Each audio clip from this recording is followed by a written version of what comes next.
Hello, music fans. You're watching Death by Unicorn, where we talk about metal rock and prog music.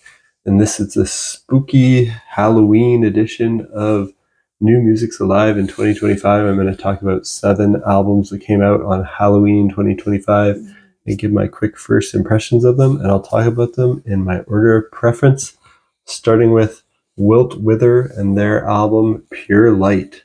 This is the debut album by this American mathcore band with progressive metal and gent influences. And this one I'm going to put in my near masterpiece tier.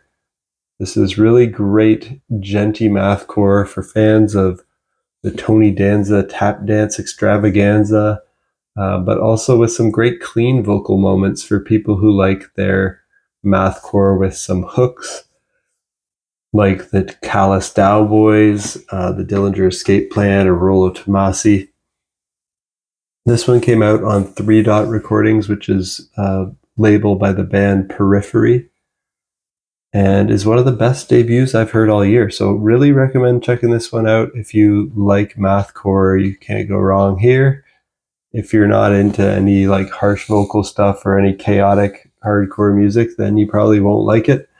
There might be moments here and there for that anyone would like the catchy moments, but yeah, this one's pretty chaotic and out there and brutal, so you got to be ready for that here. And the next one I want to talk about is Unprocessed with their album Angel. This is the 6th album by this German band, and this is progressive metalcore, gent, has some alternative metal influences. This one I'm putting in my excellent tier, and I enjoyed the last 2 albums by Unprocessed, particularly the last one, which I thought was excellent. I don't recall hearing their earlier work. The opening track of this one, though, it's called 111. It just immediately kicks the album off to a great start with their awesome style of percussive, genty bass and guitar playing. It sounds like a combination of Tim Henson and Tosin Abasi, though admittedly it's a bit more simplified than what those virtuosos do, but it's still pretty intricate playing. The verses are insanely heavy with intense, brutal screams, but the choruses are catchy with clean vocal hooks galore. Head in the Clouds was an unexpected track on here from Unprocessed. They had rap vocals on it by Jason Alon Butler of Fever 333 and Let Live. I was initially caught off guard by the rap vocals. Not sure that I liked it, as I usually don't like rap vocals, but the track also has some great hardcore screen vocals too, and Jason does a pretty great job with the rap vocals as well. Very strange album overall, this one, Angel by Unprocessed, because it's very brutally heavy in some moments, but it also has very intricate and technical guitar playing occasionally, and then they also have these kind of radio pop and rap moments and electronic bits, so it's kind of hard to tell who this album's for, because a lot of the people that like all those different things don't like the other things.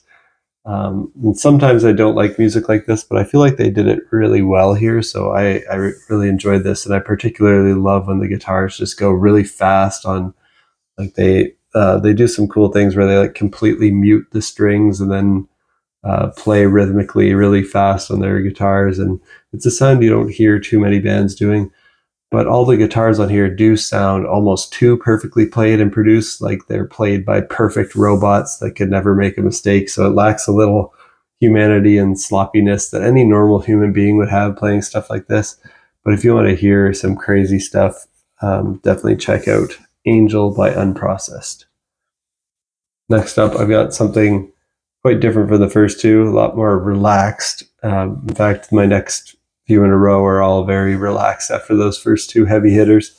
I've got Gazpacho with Magic 8 Ball, the 12th album by this Norwegian band, and this is progressive art rock with alternative rock and post-rock influences. This one I'm going to put in my excellent tier as well. And surprisingly, I've never listened to an album by Gazpacho, but I have heard good things about them, and I heard the single 8 Ball ahead of time. It was quirky and fun and unique, and this definitely sounds like a band I could really get into, so I'm looking forward to hearing more of their stuff. This whole album by Gazpacho is excellent, very atmospheric, very relaxing, pretty accessible, managing to do that while also sounding unique, quirky, and progressive. This band, Gazpacho, is not about flashy musicianship or virtuosity.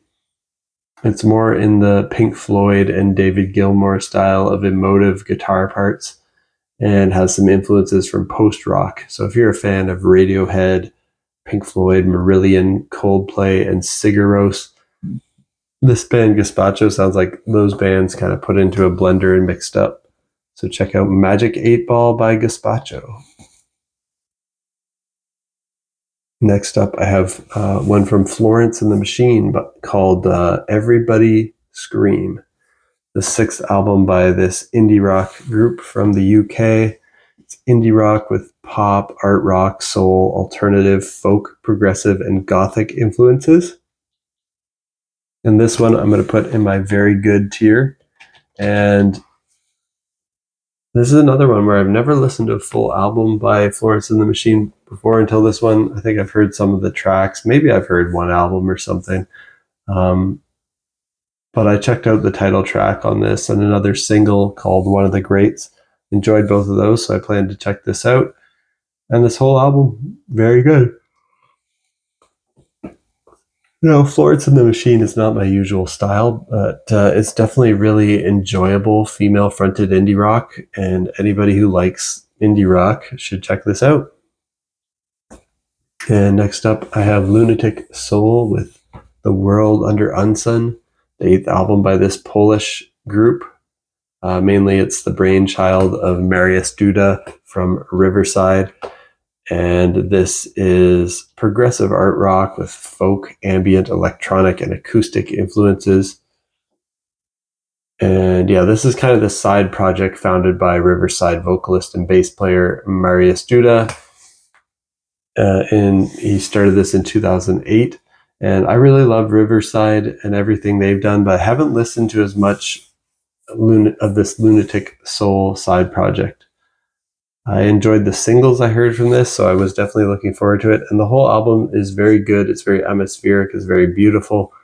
It is a little on the long side and kind of lacks memorability for me, so that's kind of what's holding it back. I really think this Lunatic Soul album has the potential to be excellent if it was shorter and a bit more memorable. But I'm going to put it in my very good tier for now. It's still really enjoyable and one you should check out if you like Lunatic Soul. If you like Riverside, definitely check it out because you'll probably enjoy this. And last one in my very good tier for today, which is by the band Danheim, and it's called Heimferd, the 9th album by this Danish band. And this is dark Nordic, Pagan, Viking neo-folk with ambient and electronic influences, very different from everything else that I recommended today. And yeah, it's going in my very good tier. This is the Danish musician Ryder Schaefer Olsen. And this came out on the Season of Mist label. Great label. If you're a fan of other bands in this dark Nordic pagan Viking neo-folk scene like Halung, Wardruna, Solulo, and Iwar, I think you'll like this. Definitely check this out. This is kind of a scene that I'm kind of into. Like none of these bands ever like crack into my top favorites list or anything like that, but it's one that I keep being interested in, and it's a sound that I find appealing, and I'm waiting for one of these bands to make their masterpiece for me, because I think this kind of like Viking folk stuff is pretty unique and pretty cool, and you feel like you're in a weird ritual like for the Norse gods, or I want to say it sounds like weird and cinematic and almost satanic sometimes, but it's not about Satan or any of the Christian stuff. It's more about like Norse mythology. And I enjoyed the track Yggdrasil 2, but really I enjoyed every track on here. Heimferd by Danheim. Check it out if you want to hear some of that weird neo-folk stuff that's very Nordic. And last on my list for today is an EP by Trivium called Struck Dead. And this is, of course, an American metalcore band, melodic metalcore with thrash metal, heavy metal, progressive metal, and alternative metal influences. I'm just putting this in my good tier. I've always enjoyed Trivium, but they've never quite made it into my favorite band list either. Their last two albums were both very good, and I expected this to be enjoyable. Not something that'll be a contender for my year-end top 50 list or anything. And I got exactly what I expected. Just this is really short, at just over 17 minutes long, so it's almost too short to really get into. I think if they put this quality out over a full-length album, I would have put it up in my very good tier, but it's so short, just putting it in my good tier. But it's a nice set of tracks, and I think if you're a fan of Trivium, you'll enjoy this Struck Dead EP by Trivium. And that's it for my first impressions on these 7 new albums that came out on Halloween Day on 2025. Let me know what you think of these albums down below in the comments. Well, you know what? I don't know if I talked about a couple things that came out earlier. I should mention a few others. Yeah, I don't think I talked about them in my last video. There were some that came out a little bit before Halloween that I want to mention now. It's a little bonus at the end of the video. So there was, on October 27th, there were a couple things that came out that were pretty cool. Karfagen put out OMNI, A Shuffle of Fate, the working tapes. This is the 22nd album by this Ukrainian artist, and it's progressive art rock with new age, symphonic, and neo-prog influences. I put that in my very good tier. And yeah, Karfagen is a really interesting project. It's really hard to count how many albums this prolific Ukrainian keyboard player Anthony Kalugin has. He's put out many under the name Karfagen, but he also puts out some albums under the name Sunchild, some under the name Hogwash, and some under his own name. And he's just an amazing keyboard player. If you're a fan of classic prog bands like Yes, Genesis, definitely check it out. A lot of his albums focus more on keyboards, atmosphere, keyboard playing, riffs, solos. And this one is a continuation of the Journey presenting material that will appear on the upcoming OMNI LP as Side C, essentially forming OMNI Part 3 Suite. Yeah, so his discography is just so messy, Karfagen, because it's like he releases like early previews of his albums, and he releases like kind of remakes and leftovers that almost made albums but didn't. So he keeps putting out like everything. So it's kind of a mess to wade through his discography, but it's always such great stuff. And this release is more instrumental in nature, enriched by the inspired contributions of John Hackett on flute and Max Velichko on guitars and Daniel Ilian on electric violin. Alongside the sweeping passages, it also features a powerful ballad, A Shuffle of Fate.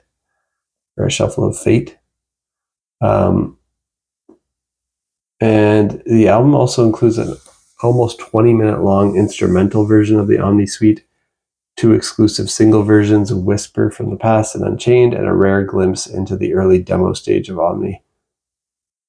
So, yeah, this whole, I'm putting this in my very good tier.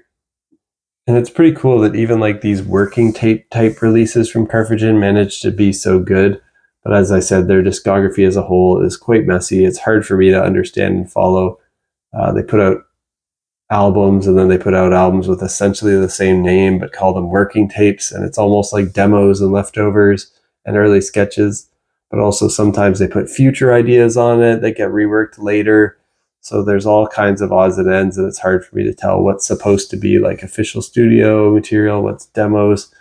But if you want to hear awesome compositions and keyboard playing, definitely check out anything from Karfagen. But this new one is OMNI, A Shuffle of Fate, the working tapes. And last one that I'm going to mention now, because I forgot to mention these ones from October 27th, is Same Fears with Rot the Fruit. This is an EP, and this is a project from Canada, and it's hardcore punk with metal influences, and I'm putting this in my good tier. This is the second EP from this Canadian project, and all music here is written and performed by Michael Irradi. I forget how to pronounce his name.